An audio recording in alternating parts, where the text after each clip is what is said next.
Good morning po, ma'am. My name is Edralyn M. Pakatang, so I'm here to discuss with you the life and works of Dr. Jose Rizal.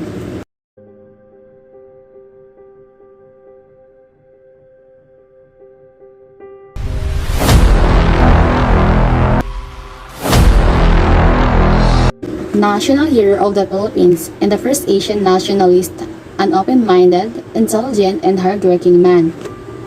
Jose Protasio Rizal Mercado y Alonso Rialonda, that is the full name of our national hero.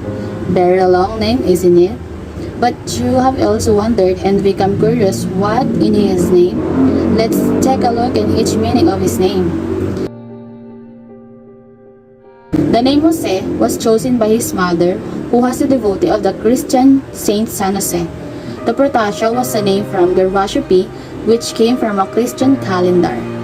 Rizal in Spanish means a field where wealth, cut while still green, sprouts again. Mercado was adopted in 1731 by Domingo Lamco. He is the paternal great-great-grandfather of Jose Rizal. The Spanish term mercado means market in English. E means end. Alonso was an old surname of his mother. Last but not the least, Rialondo was used by Doña Todora from the surname of her grandmother. He was born in June 19, 1861 to Francisco Rizal Mercado y Alejandro and Teodora Alonso Rialonda y Quintos in the town of Calamba in Laguna province. Rizal was to live a short but eventful life till 1896. He had initially studied ophthalmology to cure his mother's eyes condition. He was also a physician, naturalist, botanist, engineer, linguist, sculptor, musician, composer, dramatist, novelist, reformist, thinker, and writer. He had 9 sisters and 1 brother. In June 22, 1862, he was baptized in the Catholic Church of his town at the age of 3 by Father Rufino Colantes.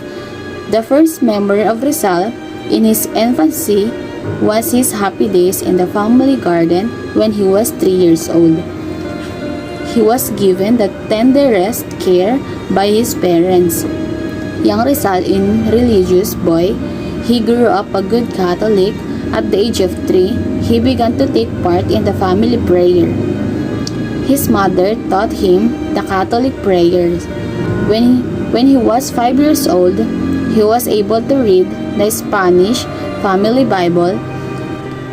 In June 6, 1868, Jose and his father left Calamba to go on a pilgrimage to Antipolo.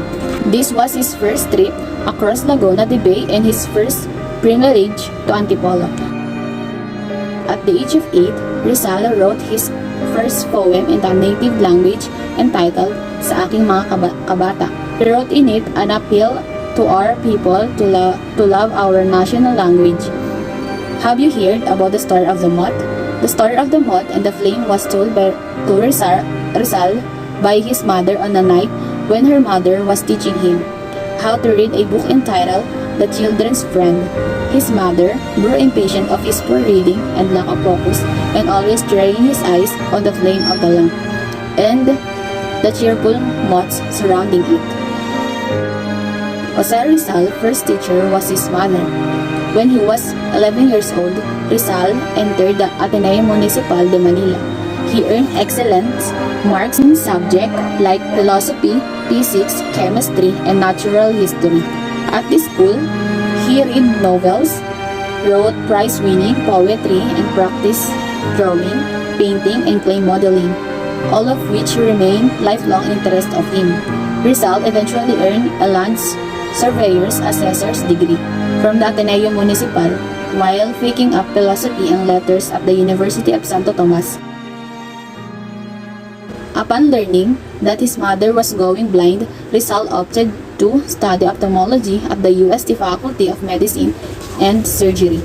Without the knowledge of his parents, Rizal traveled to Europe in May 1882.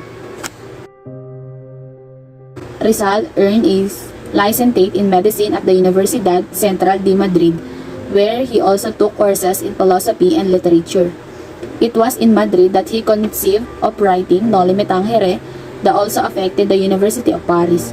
In 1887, completely his high specialization course at the University of Heidelberg.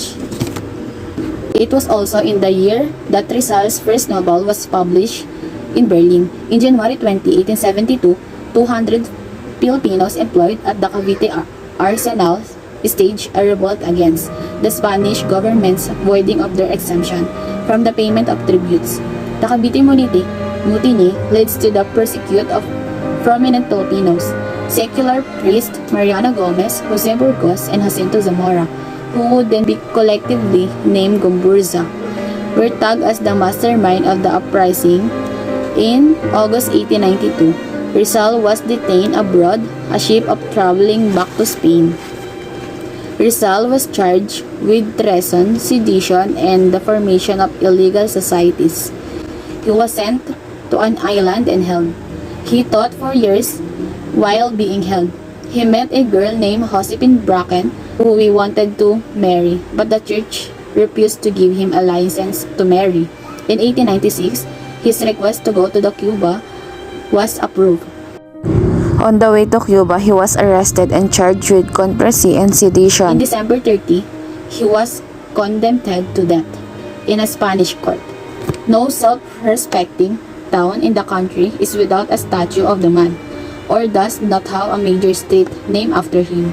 Reverence for thinker Dr. Jose Rizal, who died a martyr at the age of 35 in the last year of Spanish rule, has Spain as a century and spread to foreign lands.